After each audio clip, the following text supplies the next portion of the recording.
Hey, welcome back to the Healthy Living Scottsdale podcast. I'm your host, Coach Zach. I'm here with Coach Brandy and Coach Kelsey. And today we are talking about getting your mind set.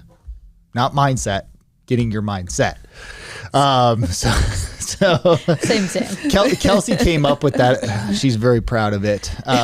Always. Yes. Okay. So we're going to talk all about mindset around health and fitness. But before we get into today's episode, we want to give a little shout out to a client of the week.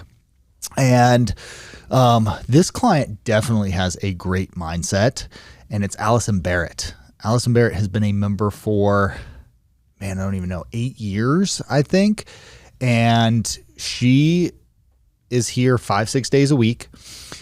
She doesn't live here during the summer. She has a home in Flagstaff and works out on Zoom or, works out on her own. I send her programming and she's just like, she doesn't take a day off. She's hardcore, and working out is truly just a part of her lifestyle. And she crushes it, man. She crushes it. And I love her to death. So Allison Barrett, keep up the great work. Keep that mindset. Yes. You're setting the example. You're everything we're going to talk about today. Yep. Yeah. So, all right, guys. So I think that there's this, unless you were a trainer, unless you were in this industry, you wouldn't necessarily know this from a client's perspective. But one thing that is really challenging for us in our job choice is that we really pour our heart and souls into people. Somebody comes in, they share their goals with us, they share their challenges. It's fairly intimate, and we're hearing things about them that they probably don't even share with like a spouse, right? A lot of times somebody comes in and they're like, I just can't stand the way that I look. I don't even, look in the mirror. They're crying. It's something that they've never said out loud to anybody. It's something that they just internalize. And we take that person and we're like, we're going to help you, right? We're going to help you. We're going to give you your confidence back. We're going to start working out and training and making some changes, gradual changes to your diet. And we'll do this with that person for 3 months, 6 months, a year, 2 years, 3 years. And then something that doesn't even seem like that big of a deal will cause that person to just give up.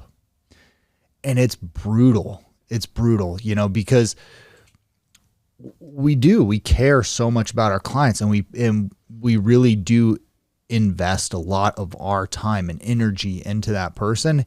And we know that they're capable of continuing. And to them, it's just like, they're just done.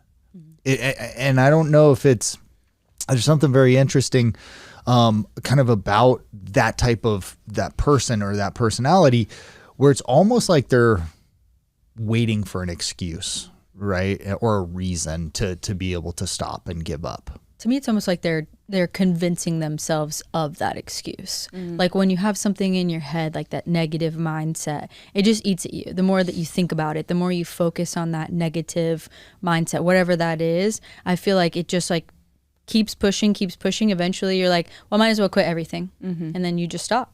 Give in to the negativity. You give into that negativity. Yeah. But I don't know that they say like, I'm going to quit, right? It's never like I'm going to quit. It's always like a very subtle way, like almost like you're lying to yourself to be like, I'm going to take a break. Like I just need a break, right? I need to pause for whatever reason. I mean, it could be, they tweak their knee or something, which on our part is like, well, that's the easiest thing in the world to just work around. We just change your programming a little bit. We incorporate some exercises to help you make sure you're recovering, and we're stabilizing the knee. And it's like very straightforward from our perspective, where we wouldn't even look. It's a hiccup. It's not even like a speed bump. It's just a hiccup. And we're like, okay, this is just a minor adjustment.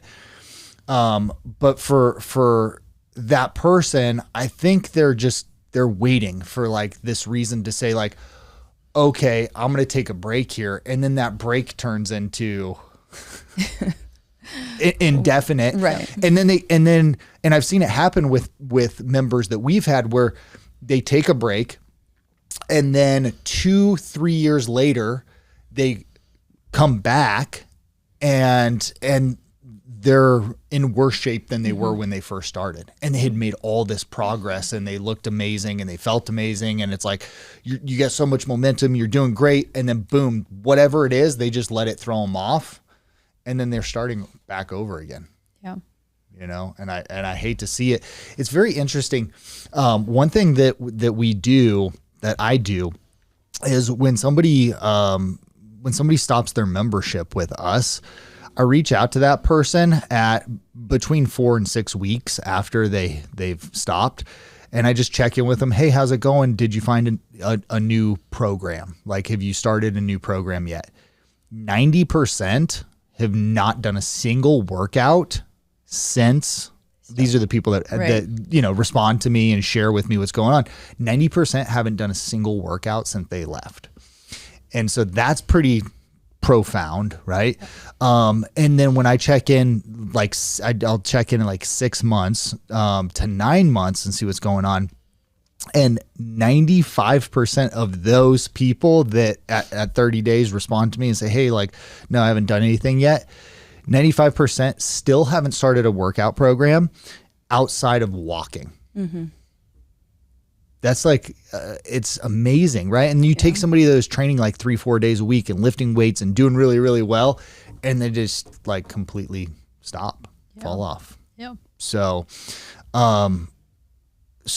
the reason we're sharing this is like, we don't want that to happen to our clients. Again, go back to like all the effort that we pour into somebody and we believe in you. And then we hate to have you just like give up, right? And just stop. I think we're all in this line of work because I think we all share the value of this is important to us because we want to make the lives of the people that train with us better. Like, we are in this not because I think we all enjoy working out, but we're not in this industry because we like to work out. We're in this industry because we want to change lives, and we want people to be healthier, live longer, and have better lives and healthier lives. And it is very discouraging, when you have someone that's training with us and they're doing very well, and then a minor thing just completely like throws them off course. They take a break, or, usually it'll start with one day and then it becomes a week and then months, and then we don't see them for a long time.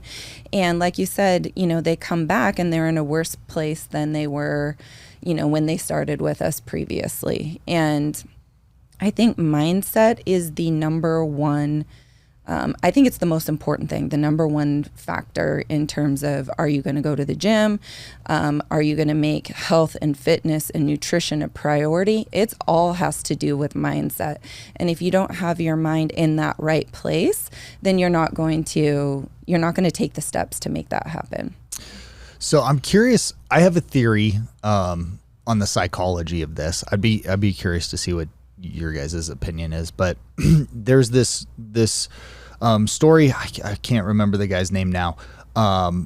He was a biologist and he was studying zebras, and he was in the Sahara, and he's like just observing, and he would observe a zebra, and then he would come down to write a note on his notepad, and he would look back up and he'd be like, shoot, I don't know what zebra I was looking at now. And so he had this brilliant idea to mark one of them. And I don't know how he did it, but he drew like a big red line across one of their butts, right? So he drove by or tranquilized one or whatever and spray painted this thing, and then came back the next day, and that zebra was dead. It had been killed by lions. And it like dawned on him, oh, that's why zebras have stripes, is that's their version of camouflage, because like in order for an animal to, like a lion or cheetah or something, to take one out, they have to be able to like isolate it, right? So like if one gets injured, it's easy to be like, okay, well, that's the one I'm going to attack. But when they all blend in together, it's really hard to pick one out. And so that's really kind of like their defense mechanism. And I think human beings are somewhat like that. And so, I think that for somebody, if they're feeling really poorly about themselves, like, you know, maybe they're overweight or they're feeling flabby, you know, their muscle, you know, if it's a man, they're like, oh, I have no muscle tissue, you know, and they feel like they're starting to stand out, but in a bad way. And so that prompts them to do something. And then I think, you know, we've had numerous occasions like this where you have somebody that just like has this complete transformation and they're so close to just being like in phenomenal shape and they self-sabotage. They quit, they give up. And I think that is partially because like they go to the other end of the spectrum and they're not comfortable standing out in a good way. They don't want to stand out in a bad way. They don't want to stand out in a good way. And so they just want to blend in. They want to be part of the zebra herd and just not necessarily be noticeable. And I think with a lot of people, that's really what it kind of comes down to, is they're uncomfortable enough to take action to get back to the herd, but they don't want to go beyond that. And that's kind of my theory of it. I think that's one component of it. The other kind of theory is like, they call it working out for a reason. It's work. It's hard, you know? So, but those are kind of my two like ideas of why, like why somebody self-sabotages when they've come so far, and it's like, don't stop now, you know, like don't quit, you know, doing what you're doing. And they do. I think there certainly could be something to that. I think also, you know, you said when they originally come to you, they're in pain, right? They're hurting. They don't feel good about themselves. They start working out. They start to feel better about themselves. So they're no longer feeling that pain that they were feeling when they first came to see you. So, you know, they're feeling better about themselves. Maybe they still, you know, have a lot more potential in terms of, you know, getting fitter, getting healthier, but they don't have that pain anymore. And so that drive to bring them into the gym. And so that motivation is no longer there. And so then that turns into missing workouts and then, you know, stopping coming into the gym. Yeah, it's almost like they need a new motivating factor. Yeah. That one small motivation, so small steps, you make small little goals that you want to achieve. That's where that mindset plays. Like if you make unrealistic goals and you work and you're not hitting that unrealistic goal, like you're going to give up. But then same thing, if you hit that small goal and you only have one set for yourself, you hit it, you're like, okay, I'm good. That was all I needed. And then you just, you know, you fade out. And that's going to keep coming back. So if you don't continue to, for mindset, if you don't continue to make small goals for yourself and keep achieving those small goals, those baby steps, like that's where I see a lot of people just lose that confidence or that mindset. Yeah. Well, and that's why I'm anti-goals. Yeah. Right? Like I think we mentioned this on a previous episode not too long ago. But what I've seen is like when somebody comes in and they have a very specific goal, I'm like, that person is not going to be successful in the long run, right? Like they might achieve that goal. Sometimes they do, sometimes they don't. But when they do achieve that goal, they're done. Yep. It's like, hey, I'm done to accomplish this goal. Our clients that are most successful are the ones that like their goal is, hey, I'm going to show up and get a workout in today. Yeah. Like our client of the week, Allison Barrett. It's just like, it's a part of her lifestyle. She couldn't see herself not working out, right? Yeah. It's just built into her daily routine. And I think that for somebody to be successful long term, that's really where they have to get to. It has to be this mindset of, hey, this is part of my lifestyle. It's something that I'm going to do no matter what. Yep. And at least, 3 times a week, I'm going to be in the gym, be working out. And then, nothing really gets in the way of that. We just had a couple clients here that have been members forever. And I've seen them go through ups and downs in terms of their fitness level and their weight. They've been in phenomenal shape. They've gotten out of shape. They've been in phenomenal shape. They've gotten out of shape. but they never stop working out, right? It's always just a part of the routine. Sure, sometimes life gets crazy and it's like their frequency kind of drops a little bit. They get a little lax with their diet, but they never stop. And so they always kind of have been able to, like, it never gets out of hand. They're not going 3 years and then coming back and be like, okay, like I gained 50 pounds. I got to fix this, right? It's like, no, I gained 15 pounds and now I'm going to get back in shape, right? One thing that, I want people to understand is your health doesn't take a break, right? Like if you're looking at it as like, hey, I just need to take a break. It's like, well, every single day that clock is ticking, right? And we're either feeding our body with health and vitality and from a nutrition standpoint, but also from like a workout standpoint and our energy levels and taking care of our body and our flexibility and our skeletal muscle mass that dwindles as you age. Like you're either feeding that or you're just letting it diminish.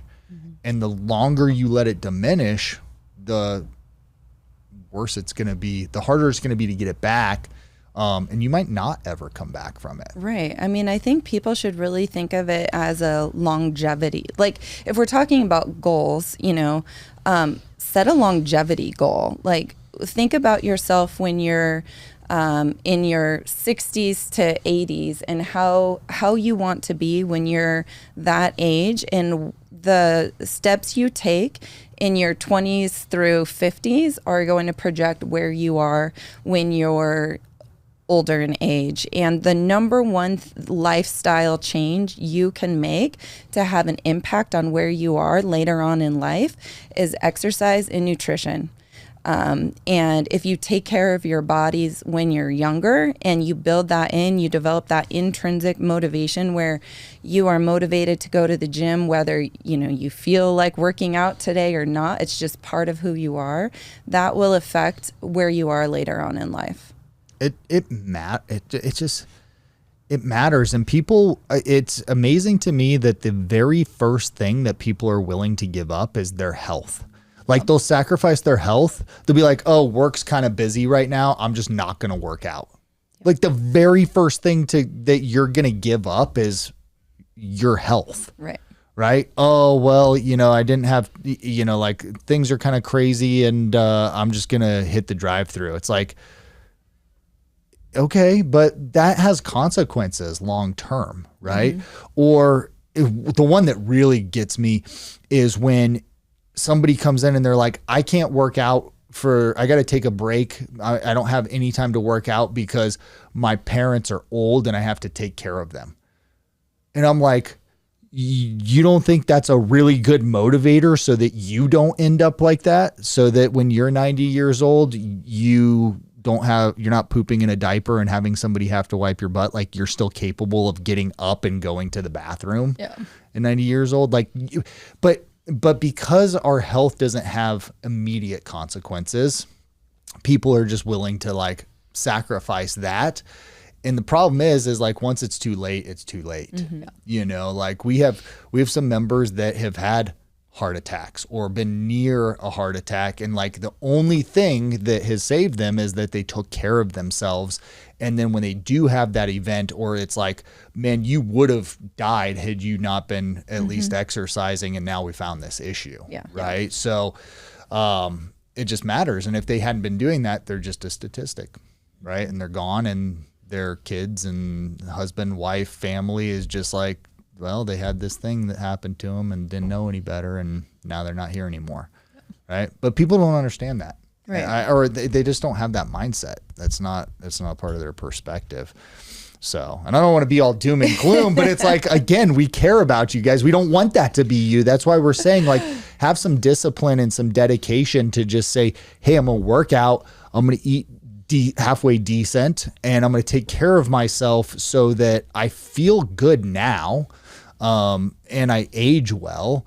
And, if you are busy at work, working out is going to make you more efficient. It's going to make your mind work better. You're going to have more energy. You're going to be able to accomplish more. You're going to be able to work longer hours. It's an investment that, you're just looking at it from a very short-sighted framework of, oh, I can't make it to the gym. You know, I don't have time. It's like, well, if you did make it to the gym, you know, you would get as much done or more, you know, in less time. Right. Yeah. I don't remember what coach it is that said, choose your hard.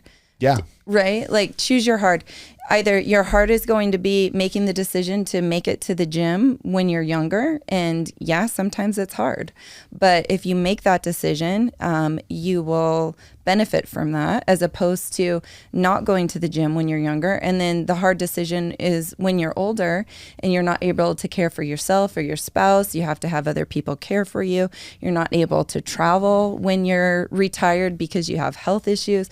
Like, choose your hard. Either put in the hard work now, or you're going to have to deal with the results of, you know, those decision of not going to the gym later on in life. Yeah, absolutely.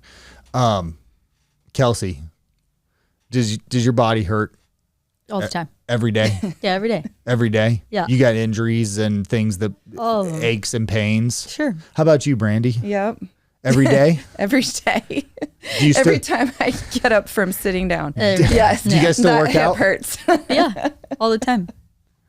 Yep. Yeah. Every day. And you still work out? You gotta like listen to your body. Like, I know when a certain exercise or something's like, that's gonna bother my shoulder, that hurts. Like, I know that I can get around that, and I'm still gonna come in and I'm still gonna get around that, because I'm not just gonna let that ache and pain, or that pain that I'm having that one day or that 1 week, stop me from taking care of myself and putting myself first. And does your body feel better after you work out? Every time. Yep. Well, sometimes. Most days. Yeah. Like I shouldn't say never, but I almost never go into a workout where it's like nothing hurts and I feel amazing.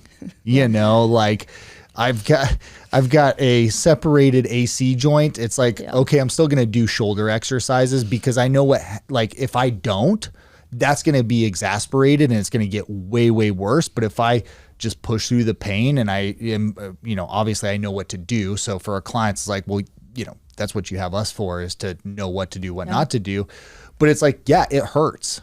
But if I stop doing overhead press and I lose that range of motion, well, guess what? To get it back, way harder, and I'm gonna have surgery, and it's gonna be a nightmare, versus, hey, let's just take care of the muscle tissue that's around that area and you know, potentially fix this, if at the very worst mask the problem. Yeah. Right. So it's like, guys, don't think that we don't get it. Right. Mm-hmm. It's like, you know, how old are you, Kelsey? 31? 31. Yeah. So like, you know, somebody would look at you and be like, oh, you're just, you know, one of our clients that's 60, be like, oh, you just don't get it. Well, no, your body hurts, but you're just not going to stop. Yeah. Right. Because you know the consequences if you do. It's going to be way worse for you in the long run. So yeah, everybody's got aches. Everybody's got pain. Like, you know, yeah, your knee hurts, your shoulder hurts, your back hurts. I get it, but you can't let that stand in your way, because if you do, it's just gonna be worse in the long run. So yeah, like if I'm not working on the mobility of my shoulder, at least I do it almost every day, some type of shoulder mobility, because I have all that metal in my collarbone now.